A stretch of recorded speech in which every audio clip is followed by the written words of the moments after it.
Ada Bapak Ibu dapat memenya. Ada gambar orang rame-rame makan.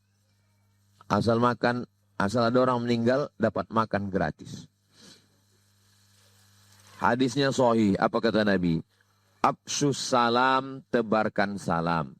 Wa at'imut ta'am, kasih makan. Yang paling bagus sedekah adalah kasih makan. Sedekah paling bagus kasih makan. Jadi mengasih makan itu adalah sunnah. Mengasih makan itu sunnah. Baik orangnya miskin maupun kaya, kasih makan. Nggak bisa, karena orang sekarang bertanya, mana dalilnya? Mana dalilnya bahwa bacaan itu sampai? Ada khalifah namanya Umar bin Khattab. Sebanyak anak membaca Al-Quran di pondok ini kita mendapatkan pahala. Sebanyak anak sholat di tempat ini kita mendapatkan pahala. Belum lagi di saat mereka menjadi ulama. Harapan kami, pesantren terus berkembang. Dan husnudzon kami akan berkembang. Maka dari itu, kami ajak Anda, para perindu ridha Allah, ayo kita ikut andil dalam besarkan pesantren ini. Semoga dari pesantren keluar ulama-ulama penerus dakwah baginda Nabi. Amin. Maka jangan ragu untuk bergabung. Inilah orang cerdas. Kalau kita mengandalkan ibadah kita melakukan sholat sebanyak apapun, sangat terbatas. Ngaji Quran sangat terbatas. Tapi kalau kita ikut andil dalam program besar semacam ini, sebanyak anak membaca Al-Quran di pondok ini, kita mendapatkan pahala. Sebanyak anak sholat di tempat ini, kita mendapatkan pahala. Belum lagi di saat mereka menjadi ulama. Inilah kerjaan orang-orang cerdas. Maka ayo menjadi cerdas hari ini. Jangan ragu, sisihkan rezeki Anda. Dan tidak cukup sampai di sini.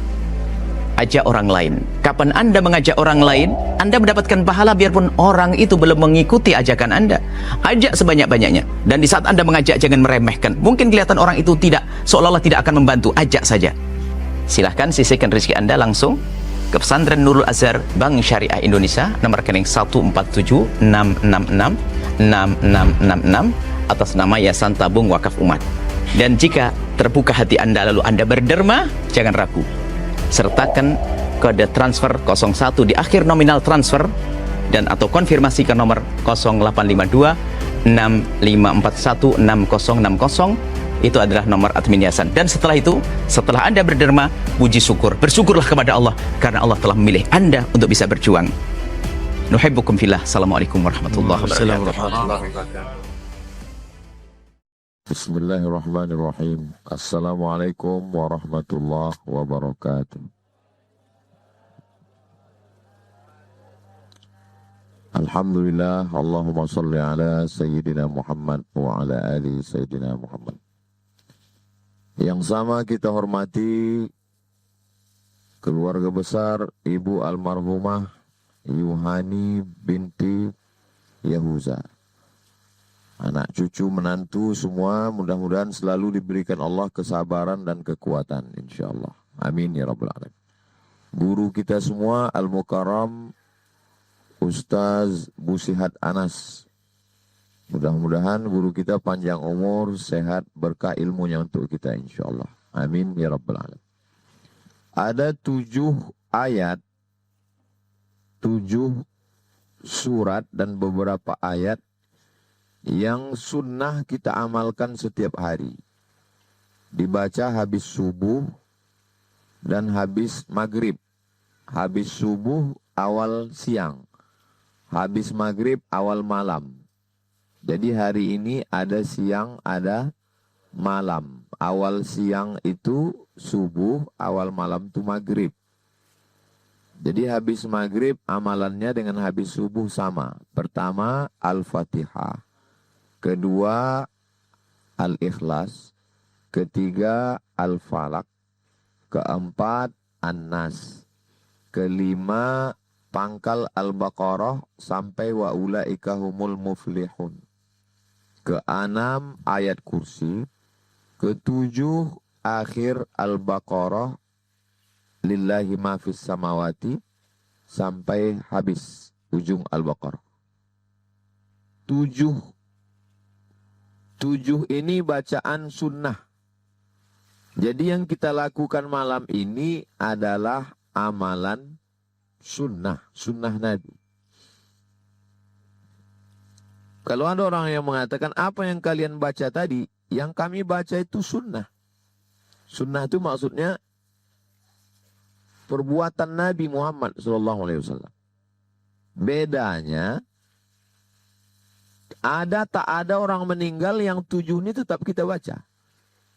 Mau ada orang meninggal, tidak ada orang meninggal, yang 7 ini tetap kita baca. Bedanya, kalau ada orang meninggal, kita hadiahkan pahalanya.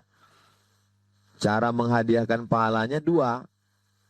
Bisa sebelum membaca atau sesudah dibaca. Kalau sesudah dibaca, Allahumma ausil sawaba ma qara'nahu, ya Allah sampaikanlah pahala yang kami baca tadi. Al-Fatihah, Al-Ikhlas, Al-Falak, An-Nas, pangkal Al-Baqarah, ayat kursi, ujung Al-Baqarah, sebutkan namanya kalau kita tidak anak kandung.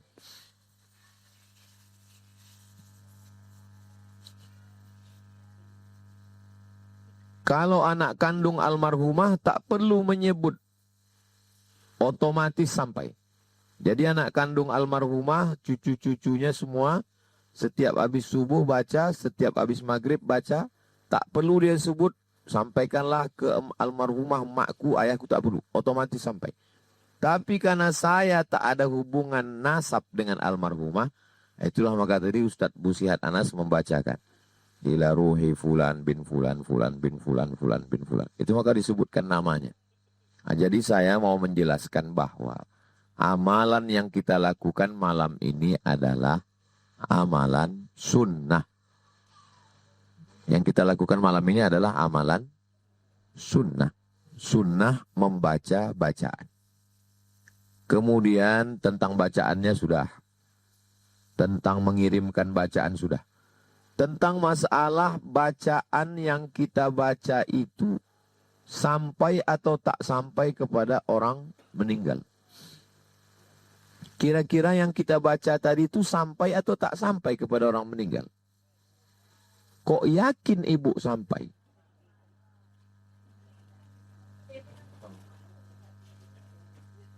Gak bisa, karena orang sekarang bertanya mana dalilnya.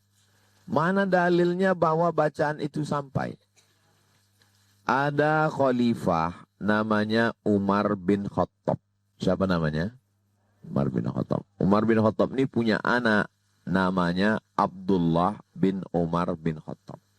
Abdullah bin Umar bin Khattab ini berpesan, kalau aku meninggal nanti, bacakan pada bagian kepalaku Al-Fatihah. Pada bagian kakiku bacakan pangkal ujung Al-Baqarah.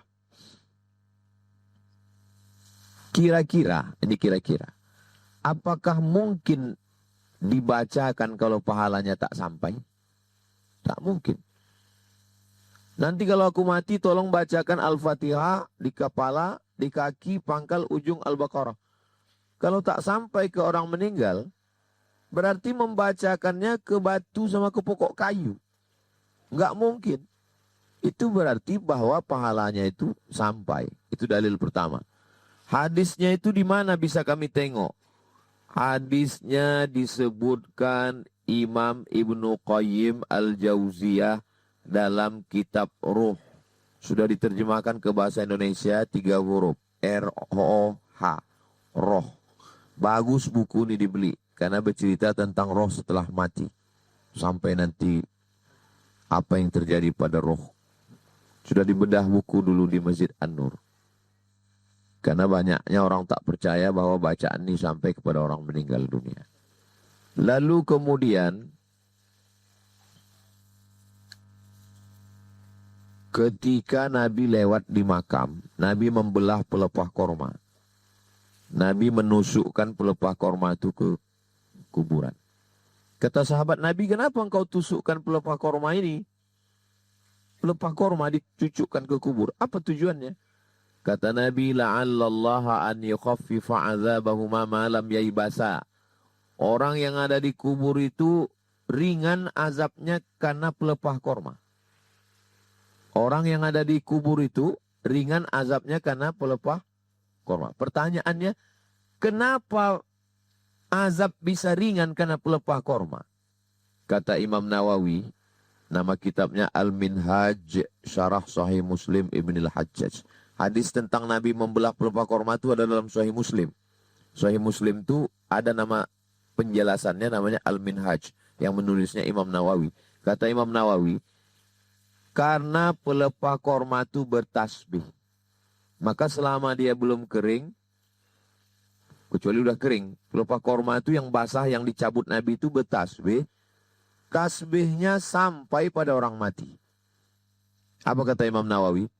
Kalau tasbih pelepah korma saja sampai, apalagi bacaan Quran orang beriman. Jadi kalau ada orang mengatakan, kau tadi baca Fatihah, iya. Baca Fatihah kau, baca Yasin kau, baca Quran kau tadi tak sampai. Berarti dia mengatakan kita ini lebih hina daripada pelepah. Sedangkan pelepah kurma saja sampai tasbihnya, apalagi orang beriman membaca Al-Quran. Oh, kalian kan mazhab Syafi'i. Dalam mazhab Syafi'i bacaan Quran untuk orang meninggal dunia tak sampai. Ada kitab namanya Riyadus Shalihin. Saya membacakan kitab ini setiap Rabu subuh. Setiap Rabu subuh. Dalam Riyadus Shalihin itu Imam Nawawi meriwayatkan dari Imam Syafi'i. Bunyi kalimatnya, wa qala Syafi'iyu, Imam Syafi'i berkata. Apa kata Imam Syafi'i? Wa in khatimul Qur'ana kullahu kana hasanan. Yang paling elok, yang paling bagus mengkhatamkan Al-Quran 30 juz dibacakan pada orang yang meninggal. Buka kitab Riyadus Shalihin. Bunyi kalimatnya, wa in khatimul Qur'ana kullahu kana hasanan. Seelok-eloknya sekhatam Al-Quran. Kebetulan almarhumah cucunya hafal Quran. Cucunya hafal Quran, baca sekhatam Quran, habis itu hadiahkan ke almarhumah. Kita karena malam ini tak sanggup membaca sekhatam, akhirnya kita pilih ayat-ayat pilihan. Tak sanggup juga membaca ayat pilihan, maka setiap teringat bacakan saja. Itu makanya kita kalau lewat di kubur atau untuk pahlawan-pahlawan sedang upacara, bacakan saja Al-Fatihah. Itu sudah pilihan terakhir. Kalau membacakan Al-Fatihah pun tak mau, betapa tak adanya niat baik kita kepada orang meninggal dunia. Mudah-mudahan nanti kalau kita meninggal, anak-anak cucu kita juga melakukan seperti yang kita lakukan malam ini insyaAllah. Kemudian saya membahas yang saya bahas yang pelik-pelik aja. Yang kira-kira ditanya orang kita bisa jawab. Yang tak perlu dibahas, yang ringan-ringan tak usah dibahas. Kemudian tentang hadis izamata selalu dibacakan. Izamata ibnu Adam. Kalau mati ibnu Adam. Hadis itu dalam Sahih Muslim. Bunyinya tak begitu. Bunyinya dalam Sahih Muslim. Izamatal insan. Itu bunyinya. Bukan izamata ibnu Adam. Izamatal insan. Kalau insan, kalau manusia mati. Inqoto'a amaluhu, putus. Karena hadis ini banyak sekarang dibacakan orang. Tak usah lagi bacakan Al-Fatihah, tak usah lagi bacakan Yasin, tak usah lagi bacakan tahlil. Karena manusia kalau sudah mati berarti putus. Tadi kalian ngapain? Kami tadi kumpul. Apa yang kalian lakukan? Kami baca Yasin. Dihadiahkan pahalanya ya. Tak usah baca lagi, udah putus. Ini hadisnya. Izamata ibnu Adam inqoto'a, putus. Hadisnya sahih. Ada dalam Sahih Muslim. Terus yang dimaksud putus di situ begini ceritanya. Izamata al-insan, kalau manusia meninggal. Coba kita ganti kata insan itu menjadi nama saya, Abdul Somad. Izamata Abdul Somad, kalau meninggal Abdul Somad. Inqoto'a amaluhu, putus amalnya. Yang putus itu amal saya atau amal ibu?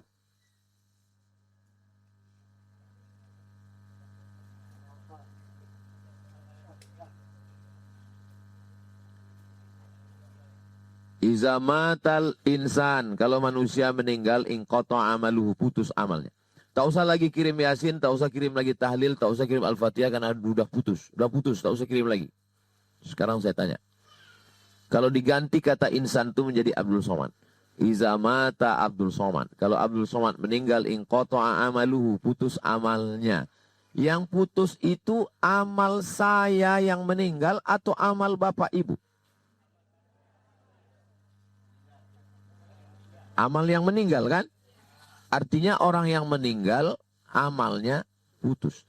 Amal ibu kepada orang meninggal putus atau tidak? Tak putus. Jadi orang yang mengatakan, tak usah lagi kirim tahlil, tak usah lagi kirim Fatihah, udah putus. Balik tanya dia, apanya yang putus?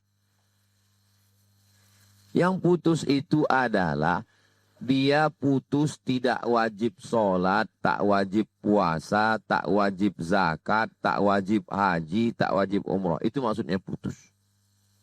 Apakah orang meninggal itu sholat? Tidak sholat. Apakah orang meninggal itu sholat? Tidak sholat. Yakin? Oke. Waktu Nabi Muhammad Isra Mi'raj, Nabi sampai ke Palestina. Di Palestina Nabi sholat.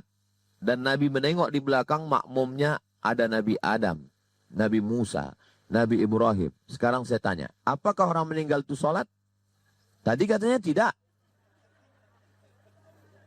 Apakah orang meninggal itu sholat? Tadi katanya tidak. Betapa cepatnya Bapak Ibu berubah. Hah? Nabi Muhammad waktu Isra Mi'raj naik burak. Lalu Nabi bertanya kepada Jibril. Apa di bawah itu Jibril? Kata Jibril, itu makam Musa. Itu makam Musa. Apa yang sedang dilakukan Nabi Musa? Nabi Musa sholat di kuburnya. Orang meninggal itu beribadah. Lalu yang dimaksud putus itu apa? Yang dimaksud putus artinya putus amal taklifi, amal wajib. Itu yang putus. Tidak wajib lagi dia sholat. Makanya kalau ada suami ibu yang tidak sholat berarti sudah putus dia. Sudah putus dia. Paham? Jelas? Saya kalau ngaji yang penting yang kira-kira kalau kita diserang orang kita bisa jawab. Jangan kita ngaji pas diserang orang tak bisa kita jawab. Apa yang kalian baca tadi? Kami baca Al-Fatihah, Qul Huwallah, Al-Falaq, An-Nas, pangkal Al-Baqarah, ayat kursi, ujung Al-Baqarah. Kenapa kalian baca? Karena itu amalan sunnah. Habis itu kalian hadiahkan pahalanya. Iya. Kenapa kalian hadiahkan pahalanya? Karena pahalanya sampai. Mana dalilnya? Masih ingat dalilnya? Jadi angguknya tak ingat. Dulu yang kita lakukan ini tidak dipermasalahkan orang. Sekarang dipermasalahkan orang di medsos. Baru pagi tadi saya tengok gambar di Facebook. Gambar orang sedang makan ramai-ramai. Lalu di situ diejek. Bahwa kalau ada orang meninggal pasti makan gratis. Ada Bapak Ibu dapat memenya. Ada gambar orang ramai-ramai makan. Asal ada orang meninggal, dapat makan gratis. Hadisnya sahih. Apa kata Nabi? Absus salam, tebarkan salam. Wa at'imut ta'am, kasih makan. Yang paling bagus sedekah adalah kasih makan. Sedekah paling bagus kasih makan. Jadi mengasih makan itu adalah sunnah. Mengasih makan itu sunnah. Baik orangnya miskin maupun kaya, kasih makan.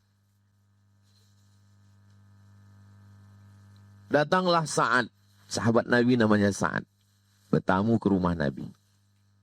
Lalu Sa'ad ini bertanya, Ummi matat, mak saya mati, mak saya meninggal. Afa atasaddaq wa anha, bolehkah saya bersedekah pahalanya untuk dia? Kata Nabi, tasaddaq, bersedekahlah. Ayu sadaqatu afdal, apa sedekah yang paling afdal? Kata Nabi, suqya alma, memberi air minum. Sedekah yang paling bagus memberi air minum. Memberi air minum. Kalau nasi bungkus, tapi yang disebut air minum. Hah? Sedangkan air minum saja sampai, apalagi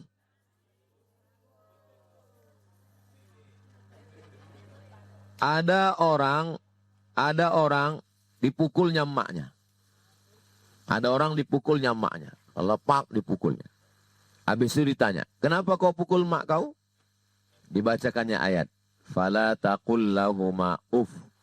Yang ada dalam Quran tak boleh mengatakan ah. Tengok. Yang ada dalam Quran cuma tak boleh mengatakan ah. Kalau menempeleng, boleh. Cuma cara pengambilan dalilnya. Kalau mengatakan ah saja tak boleh, apalagi saya mau jamaah ini jangan hanya sekedar mengaji-mengaji, tapi cerdas menjawab serangan orang. Paham cara berpikir saya kan? Saya tak mau Bapak Ibu menjadi pengaji yang pasif. Dengar, foto-foto, balik. Saya tak mau. Saya mau Bapak Ibu menjadi orang yang mengaji yang aktif, bukan pasif. Aktif itu artinya kalau kita diserang orang, paling tidak kita bisa membela diri kita. Diserang orang tentang amalan-amalan kita, siap kita. Kenapa ulama dulu tidak menjelaskan dalilnya? Karena zaman dulu tak ada serang menyerang. Yang tak setuju kampungnya di sana. Yang setuju di sini. Nggak pernah jumpa. Sekarang berjumpa dalam grup WhatsApp. Berjumpa di komen-komen Instagram. Tak terelakkan lagi. Maka jamaah sekarang mesti cerdas ngaji. Mesti aktif. Kalau ibu punya grup pengajian wirid Yasin, bagus apa tak bagus?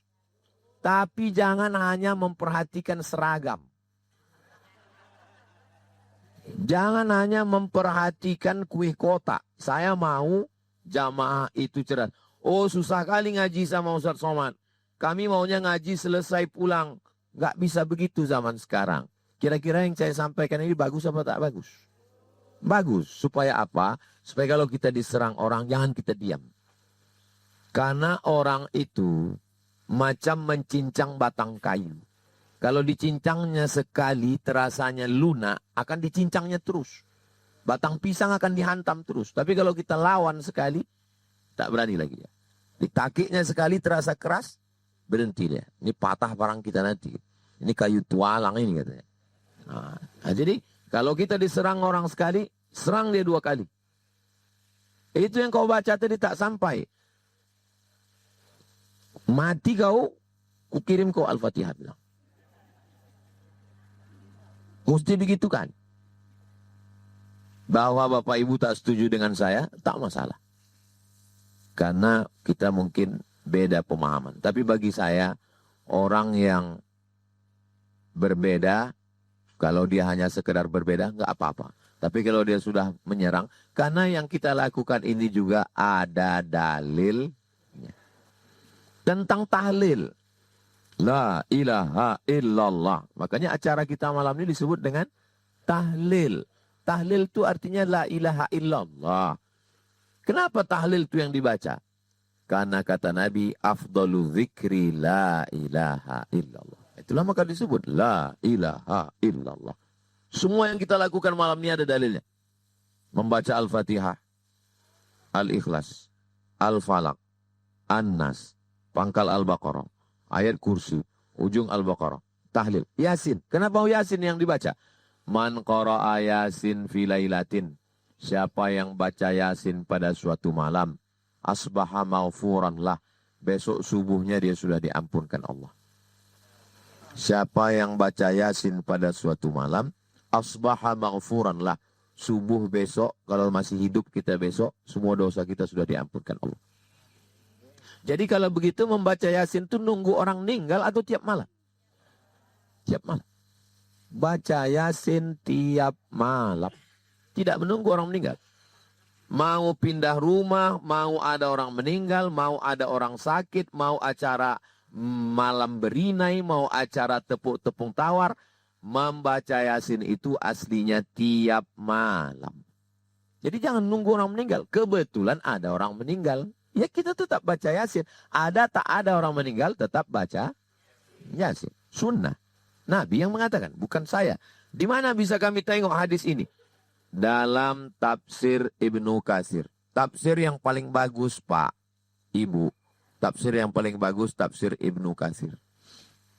Tafsir apa namanya? Ibnu Katsir. Sudah ada terjemah bahasa Indonesia. Buka di muqaddimah surat Yasin. La tuqra'u fi amrin asirin illa yassarahullah. Kalau surat Yasin itu dibacakan perkara-perkara yang susah, maka dimudahkan Allah. Makanya kalau ada perkara-perkara ibu yang susah, bacakan Yasin. Bapak-bapak kalau ada perkaranya yang susah, dibacakan Yasin. Setelah membaca Yasin, baru berdoa. Tadi Ustadz Busihat Anas memberi mikrofon itu ke saya. Dikasihnya mikrofon. Saya biasa kalau dikasih mikrofon, berarti ceramah. Dikasihnya karena udah ujung acara, berarti baca doa. Maka saya membaca doa. Nama-nama tak saya sebutkan lagi, karena sudah dibacakan di awal. Kalau tak disebut nama di awal, dibaca waktu dalam doa. Allahumma balligh sawaba ma qara'nahu. Tak bisa aku bahasa Arab, Pak Ustaz, bahasa Melayu. Ya Allah, sampaikanlah pahala bacaanku kepada almarhum fulan, almarhumah fulan. Sudah selesai kita bacakan. Lalu kemudian, apa lagi yang belum dibahas? Ibu almarhumah Yuhani. Yuhani itu asalnya dua kata. Yang pertama, Yu, artinya Tuhan. Yu itu artinya Tuhan. Hani itu asalnya Hanun, artinya sayang. Yuhani artinya Tuhan sayang. Bahasa apa itu? Bahasa Ibrani. Bahasanya Nabi Musa. Kok bisa ibu ini namanya bahasa Ibrani? Mana saya tahu. Tanyalah anaknya, kok bisa nama emaknya pakai bahasa Ibrani? Kebanyakan nama orang bahasa Arab. Nama menantunya bahasa Arab. Samsu artinya matahari. Samsul saya nggak tahu. Samsu matahari.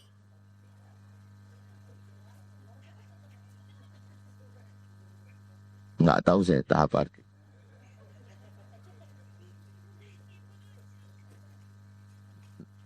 Ibunda almarhumah Ibunda Yuhani, Tuhan sayang sama dia. Binti Yahuza. Nabi Ibrahim punya anak namanya Ishak. Nabi Ishak punya anak namanya Yakub. Nabi Yakub punya anak namanya Yusuf.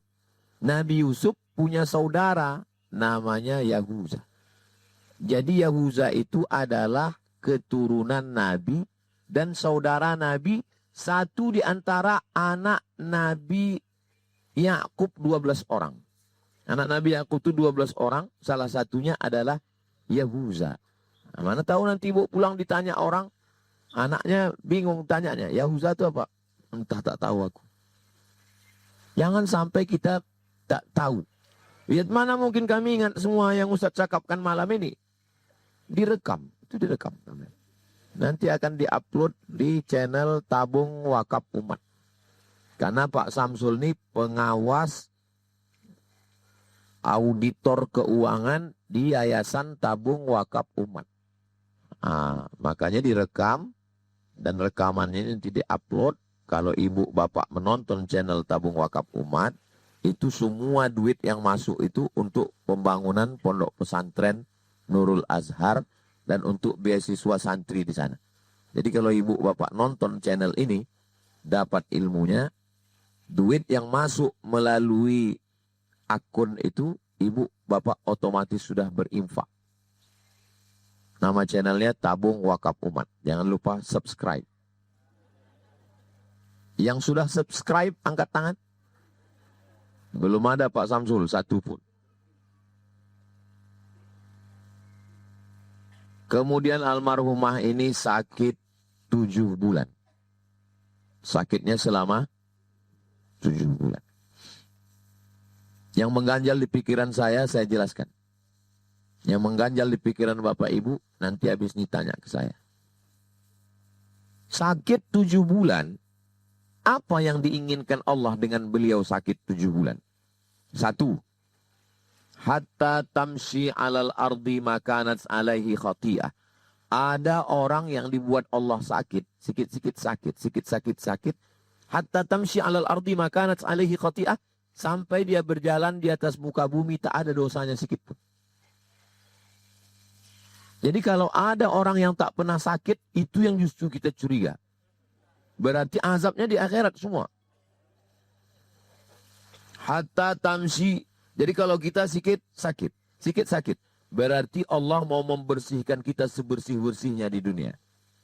Ma yusibul mu'min min nasabin wala wasabin wala saqamin wala syaukin yastakuha. Sakit kepala, sakit badan, panas dan demam. Sampai duri mencucuk tapak kaki.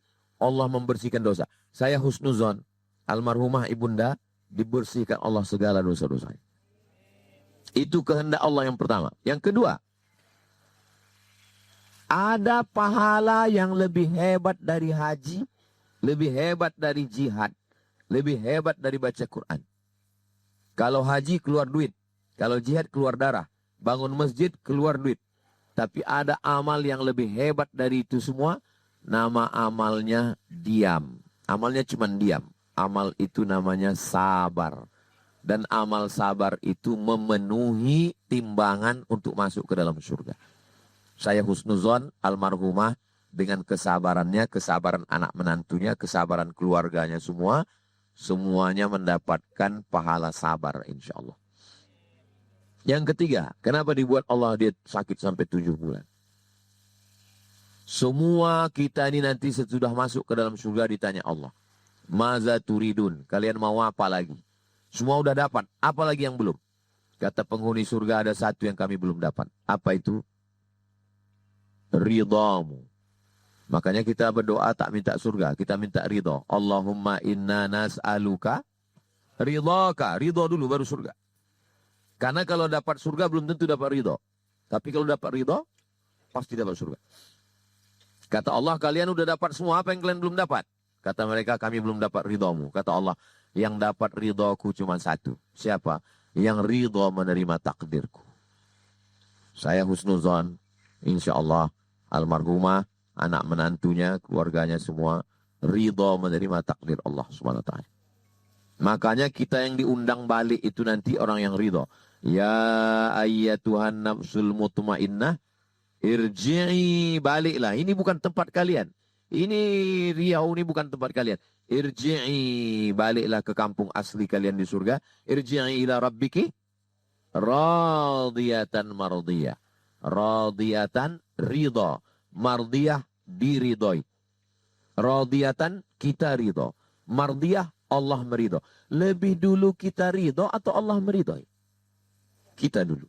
Radiyatan mardiyah. Sesudah itu apa kata Allah? Fadkhuli fi ibadi. Masuklah ke dalam golongan hamba-hambaku. Wadkhuli jannati. Masuklah ke dalam surgaku. Jadi sakit bukan laknat. Sakit bukan kutukan. Sakit adalah cara Allah membersihkan dosa, melengkapkan amal, dan mendapatkan ridha Allah. Mudah-mudahan dengan itu kita diberikan kesabaran dan kekuatan. Kalau Tuhan pergi ke Padang, jangan lupa membawa rendang. Tausiah tak boleh panjang-panjang karena makanan sudah terhidang. Apalagi yang mengganjal di pikiran ibu? Udah saya jelaskan semua dari awal sampai akhir. Apa yang tersangkut di pikiran ibu? Apa yang tersangkut di pikiran bapak? Tak ada. Tentang doa kita bersama, kenapa mesti berdoa itu satu orang? Karena kata Nabi, ad-da'i yang berdoa, wal mu'ammin dan yang mengaminkan fil ajri sawa. Saya yang berdoa, bapak ibu yang mengaminkan, balasannya fil ajri sawa. Jangan berkecil hati. Makanya tinggal katakan saja amin, amin, amin. Yang berdoa Nabi Musa. Yang mengaminkan Nabi Harun. Nabi Musa sama Nabi Harun. Tapi apa kata Allah? Qad ujibat da'watukuma. Doa kalian berdua sudah dikabulkan. Padahal yang berdoa cuma satu orang. Doa saya malam ini dikabulkan Allah bukan karena saya, tapi banyak orang-orang baik yang hadir malam ini. Mudah-mudahan kedatangan kita ini menjadi setawar sedingin bagi anak cucu menantu almarhumah Ibunda Yohani binti Yahuza. Silaturahim kita tak putus. 1 malam, 2 malam, 3 malam. Tapi setelah ini kita tetap bersilaturahim. Jangan berhenti baca doa tadi. Tiap malam kirimkan ke almarhumah. Mudah-mudahan kita juga nanti anak cucu kita akan melakukan yang sama untuk kita semua insya Allah. Itu yang dapat saya sampaikan. Banyak kata-kata saya tidak berkenan di hati, menyinggung perasaan. Saya mohon maaf. Maukah Bapak Ibu memaafkan saya? Alhamdulillah. Akhirnya saya tutup dengan pantun. Menangkap puyuh di Bukit Selasih. Thank you dan terima kasih. Wassalamualaikum warahmatullahi wabarakatuh.